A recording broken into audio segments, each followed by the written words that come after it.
Hello everyone, what is up? It is me, AlbyMTG, and today we have another 30 plus core set 2019 cards to take a look at here. Without further ado, we're just going to go ahead and get right into it. These includes cards from June 20th, which is today, and then some cards that came out after my video yesterday, which was June 19th.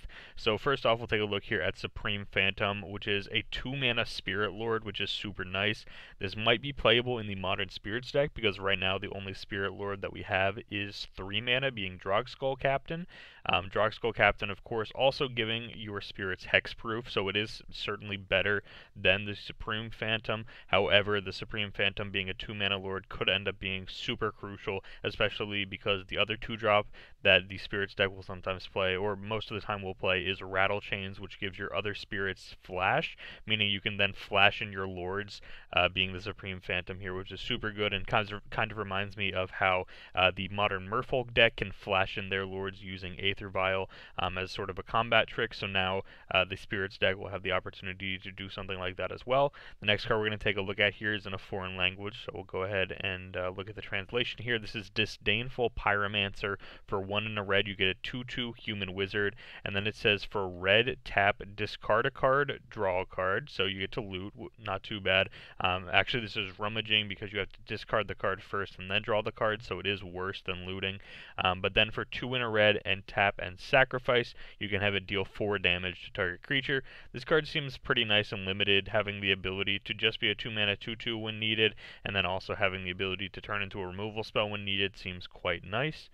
We'll go ahead back here onto a reprint that we actually got, which is Enigma Drake. This was from Amonkhet / Hour of Devastation. I believe it was from Amonkhet. Yeah, it was definitely from Amonkhet because Bloodwater Entity was from Hour of Devastation. So Enigma Drake here being a nice little reprint as the Signpost uncommon for the blue-red deck for M19 Limited. And then we have Heroic Reinforcements, which is 2 colorless, 1 red and a white as the Signpost uncommon for Boros. Create 2 1/1 white soldier creature tokens until end of turn. Creatures you control get +1/+1 and gain haste. So this does allow you to just dome your opponent for 4 and then just have 2 1/1 sticking around, so not too bad. On to the next card we have here, Demanding Dragon. Over here, it's a 5-mana 5/5 dragon, which fits nicely into the dragon curve. We talked about yesterday with some of the other spoilers how there might be a dragon deck that's emerging, some sort of a dragon tribal deck, and we also got another super strong card to support that archetype today in the Sarkhan Planeswalker, which we'll talk about in just a second. This card, some people are saying, might end up just replacing Glorybringer after rotation. I think this card is worse than Glorybringer, but it still seems okay. We're looking at a 5-mana 5/5 flyer, which is very nice, and then when it enters the battlefield, it deals 5 damage to target opponent unless that player sacrifices a creature. So if your opponent doesn't have a creature to sacrifice, then it is kind of like Glorybringer, where it just domes them right away. But at the same time, if they can just sacrifice a creature, like maybe they're playing a tokens deck, they can just sacrifice a 1/1, then it's significantly worse. But the next card we're going to take a look at here has a fantastic name, probably my favorite name I've seen in the set so far, and this set has had some pretty good card names. But we're looking at Suspicious Bookcase, which seems like it'll just be a card for limited. This card won't have any play in standard or just any constructed format for that matter. But I love the fact that a card named Suspicious Bookcase is a creature. I feel like if Suspicious Bookcase was to be a Magic card, I would have assumed probably some sort of a sorcery or an instant, maybe even just like an artifact, but this one being a creature I think is super cool.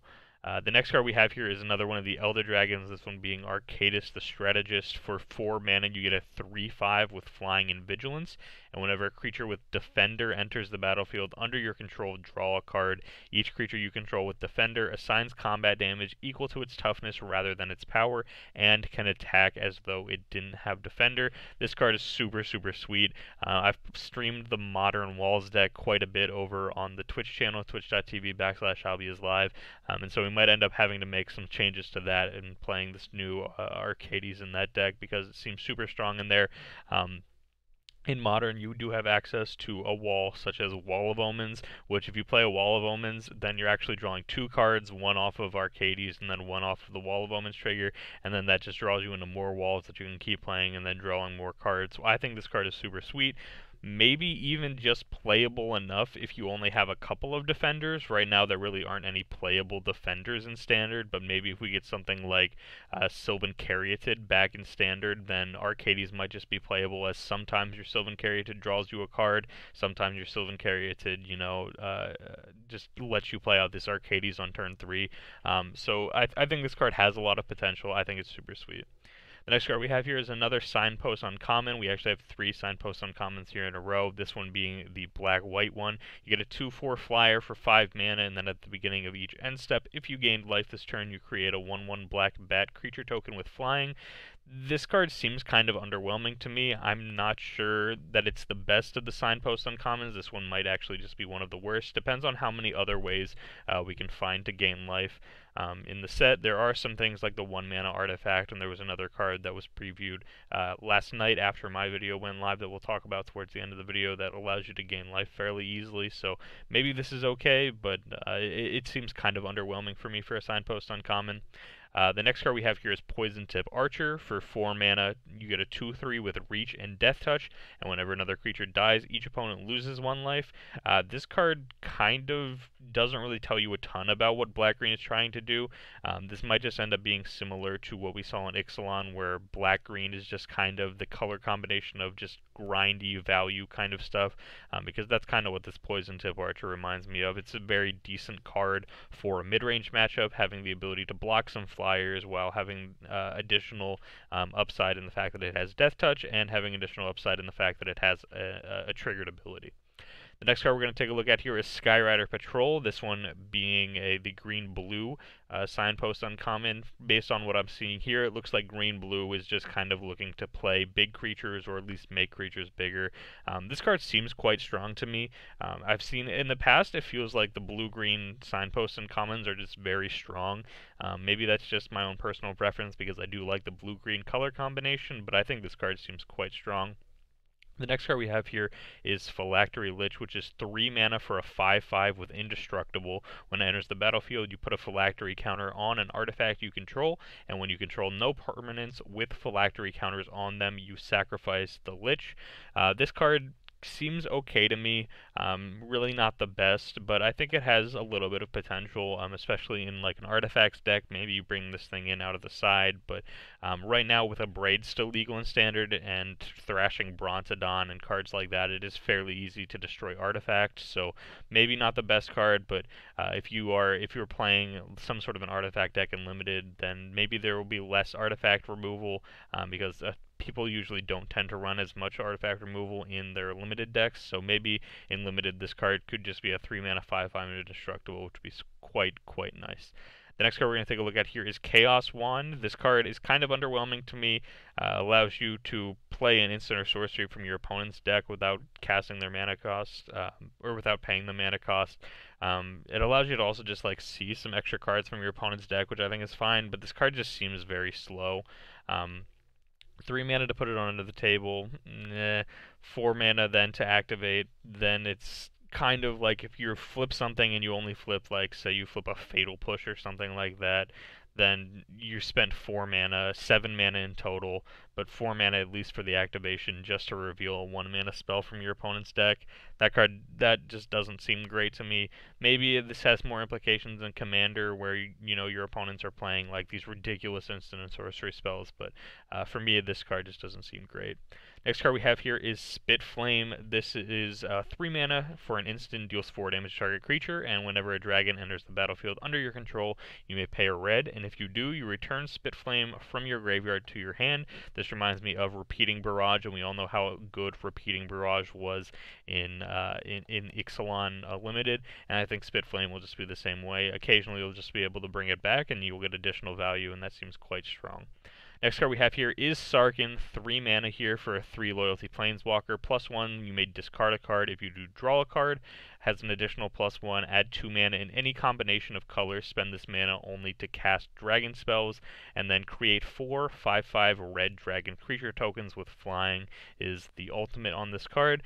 3 mana for 3 loyalty, fine. Ticks up to 4 right away, not too bad. Gets it out of lightning strike range, which is, fairly decent. But mainly, I think that this card is basically only going to be playable in your Dragon's deck, but if it is in your Dragon's deck, you're going to be quite happy with it, because adding 2 mana to cast some of these bigger dragons, we've seen a lot of fantastic dragons, and Sarkhan allowing you to ramp out those dragons much faster seems quite nice. If you play this guy on turn 3, you get to tick up to 4, discard a card, draw a card, maybe draw yourself into another dragon. Turn 4, you'll play your 4th land. You could tick up your Sarkhan to add 2 mana in any color, in any combination of colors, and then you're looking at playing a 6 mana dragon on turn 4, which seems quite strong if you have the dragons to support this card. Next card we have here is Goblin Trashmaster. This is a Goblin Lord, 4 mana 3/3. Other goblins you control get +1/+1. We saw some cards to start making the Goblins deck a little bit better, something like Goblin War Chief, which we saw from Dominaria, as well as Siege Gang Commander from Dominaria. So maybe there's some potential here for a good little Goblins deck to start emerging. Then the next card we have here, we actually have 2 cards here that focus solely on Knights. Lena Selfless Champion is 6 mana for a 3/3, enters the battlefield, create a 1/1 white creature token for each non-token creature you control, so it supports a go-wide strategy, which is very nice. And then you can sacrifice it. Creatures you control with power less than Lena's power gain indestructible until end of turn. In most cases, this will be 3, but you do have the opportunity to do something like Giant Growth this, and then you can save anything that has, power 6 or less. So that's not too bad. And then the other card we have here is Valiant Knight, which is 4 mana for a 3/4. Other knights you control get +1/+1. So similar to the Goblin we saw up here, we're getting a 4 mana Lord for the Knights deck. And then this one has, I believe, a much better activated ability in my opinion. Sacrificing a Goblin to destroy target artifacts seems quite strong while the vehicles are still around. But once the vehicles go around, I think that the much better activated ability will go to Valiant Knight, which is 5 mana. Knight you control gain double strike until end of turn. This seems super, super strong. Just giving double strike to an entire army of knights, super, super good. You can do something like turn 3 History of Benalia, and then turn 4 you can play this Valiant Knight, attack for 3 with your knight token, and then maybe even on turn 2 you play a knight, one of the ones from Dominaria that has first strike and hexproof from either black or white. So you can curve out very nicely in this Knights deck now, and I think that a lot of people were trying the Knights deck before, and I was kind of unimpressed with it, but now I think there's a lot of potential for this Knights deck to be fairly good. Next card we have here is Psymaster Thopterus. This card really doesn't do a ton. I think TCG Player made a video that basically described the best use for Psymaster Thopterus, where it talked about the Paradoxical Outcome deck and how you could end up using Inspiring Statuary to go off with this card, and I think that's probably its best fit in Standard. Next card is Stitcher Supplier, 1 black mana for a 1/1, not super impressive, but when it enters the battlefield or dies, put the top 3 cards of your library into your graveyard. This is a big reason to start playing black in your God Pharaoh's Gifts deck.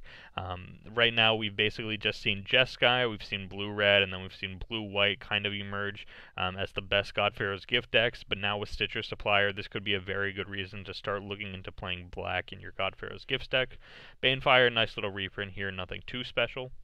After Banefire, we have 1 with the Machine, which is 4 mana. Draw cards equal to the highest converted mana cost among artifacts you control. The first thing I thought of with this is Metalwork Colossus, which could allow you then to draw 11 cards for 4 mana with this one with the Machine, which I think has a lot of potential. Because who can say no to drawing 11 cards? And if you're drawing 11 cards, then chances are you'll be able to draw into more Metalwork Colossus, and then you can just continue to play out those. So it has a lot of potential, especially in the Metalwork Colossus deck. Outside of that, I don't think it'll really do anything too crazy in Standard. Next card here is another card in a different language, so we'll go ahead and get the translation. 1 and a blue for a Spirit Pirate. Again, we saw the 2 mana Spirit Lord, so there might be a Spirits deck starting to emerge. Whenever this becomes the target of a spell, sacrifice it, and it can only be blocked by Spirits. So, assuming that no one else is playing Spirits, then this card basically is a 2 mana 2/2 with Unblockable, which isn't too bad.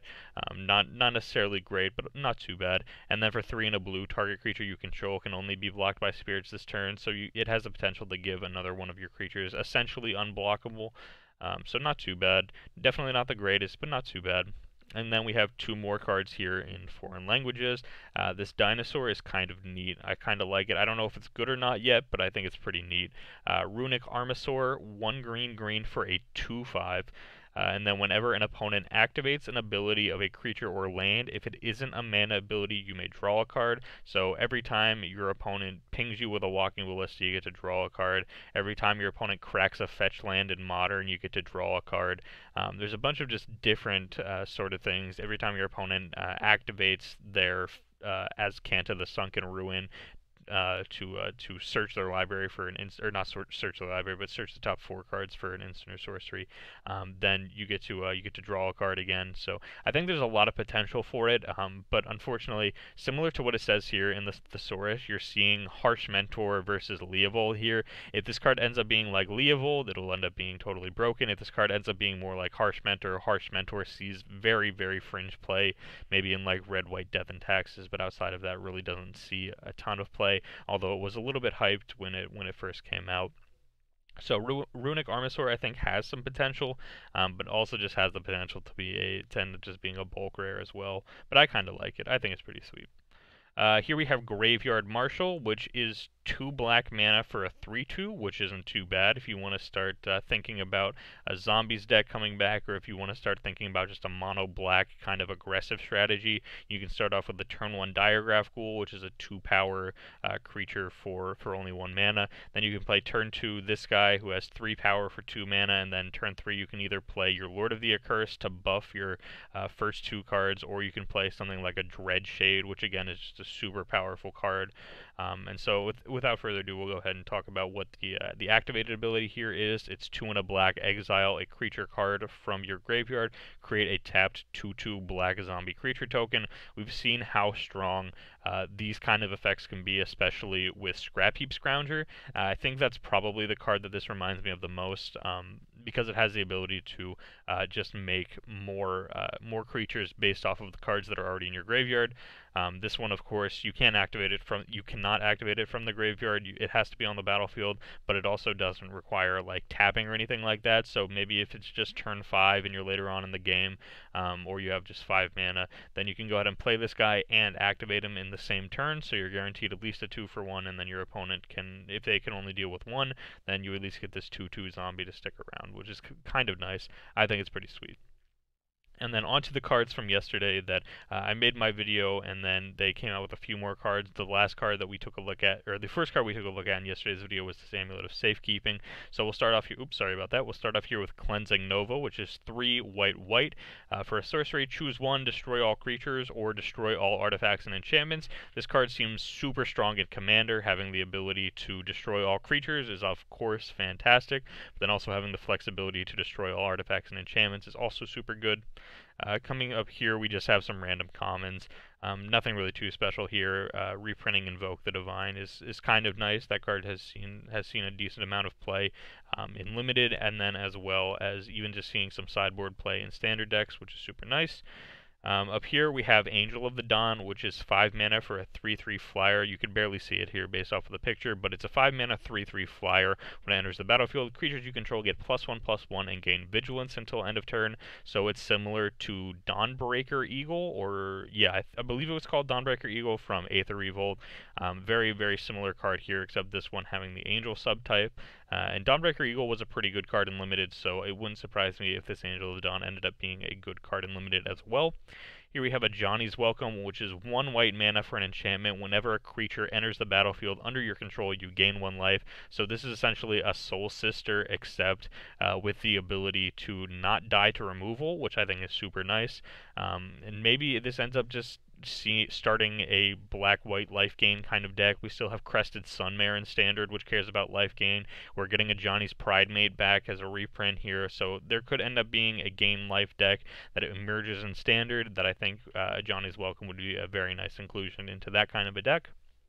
Here we have Fell Spectre, 4 mana for a 1/3 flyer. Whenever it enters the battlefield, target opponent discards a card, and whenever an opponent discards a card, that player loses 2 life. Card seems fine, not great. 4 mana for a 1/3 flyer, kind of pretty far below average, but it is guaranteed to essentially do 2 damage and discard a card from your opponent. So this card could end up being decent and limited. It's not something I'm overly excited about, but a decent little limited filler card, I guess. And then the final card here we have for today, this one, I love that they didn't actually complete the entire translation for this, so we just have Dryad of. We don't know what it's the Dryad of yet, but it's the Dryad of something. And so it's 1 green for a 1/3, and then you can tap it to look at the top card of your library. If it's a land card, you may reveal it and add that card to your hand. Seems decent and limited, allows you to just draw cards in green, which is fine. Some people have been comparing this to Sigiled Scryfish. I think Sigiled Scryfish is much better, but this one does have 1 power, so it can at least possibly attack if necessary. But outside of that, it'll basically just be giving you some additional information by looking at the top card, and then occasionally it'll just draw you a card similar to how the Explorer mechanic worked in Rivals of Ixalan and Ixalan. So this has been today's video. Really quickly, we'll refresh and see if any more spoilers came out in between the time, and it looks like they did not. So we are all caught up on the spoilers. If you guys did enjoy this video, be sure to let me know down below in the comment section what you thought about the cards. If you thought my opinions were correct, if you thought I was wrong, go ahead, let me know. Of course, I respond to basically every single comment, so I'm more than happy to talk to you guys about Magic the Gathering because it's such a fantastic game, and I hope you guys are excited for Core Set 2019 because I certainly am as well. So if you guys did enjoy the video, like I said, leave a like, subscribe if you're new, and I will see you guys here tomorrow for yet another daily Magic the Gathering video.